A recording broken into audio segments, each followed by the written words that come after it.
Let's go to Libya. Obviously, we'll be following this in the weeks ahead. Let us know what you think at kcrw.com/LRC about the state budget clashes that we're seeing. Bob, take us to Libya. We really don't have time to do justice to this, but, very, very complicated situation. What's the administration to do? No-fly zone, as Secretary Gates said this week.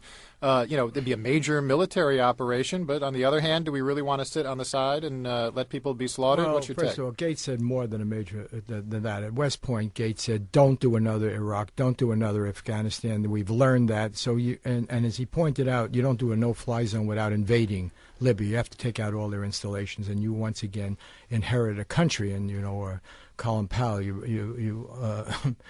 have to break it, you own it.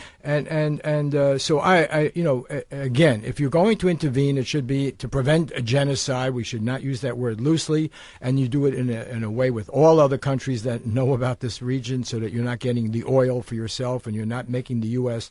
the principal actor. I thought that was the sensible sentiment of Gates.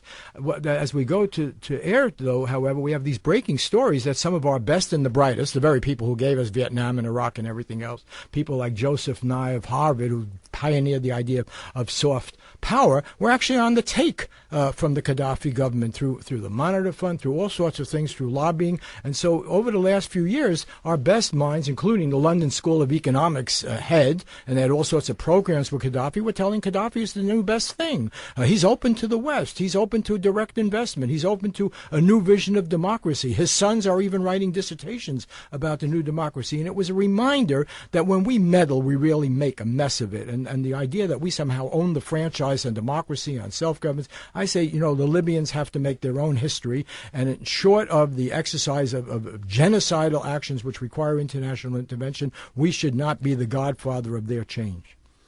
Jennifer, my favorite thing on the sort of Western courting of Libya was that Gaddafi's son was named by Davos, a global leader of the future, whatever the honor is they bestow on the up-and-comers, Yes. What do you make of it? But do you share the Bob Scheer stand aside and let the slaughter proceed plan? Not slaughter proceed. Let Libyans make their history. No, it is not. That is a deeply insulting remark. I am not obviously in favor of slaughter, all right? I'm in favor of self-determination. Our time is limited, Bob. Jennifer, please.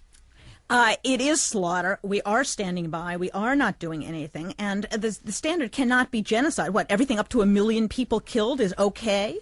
That's not a successful geopolitical struggle, a strategy, and it is not a moral position for the United States to take.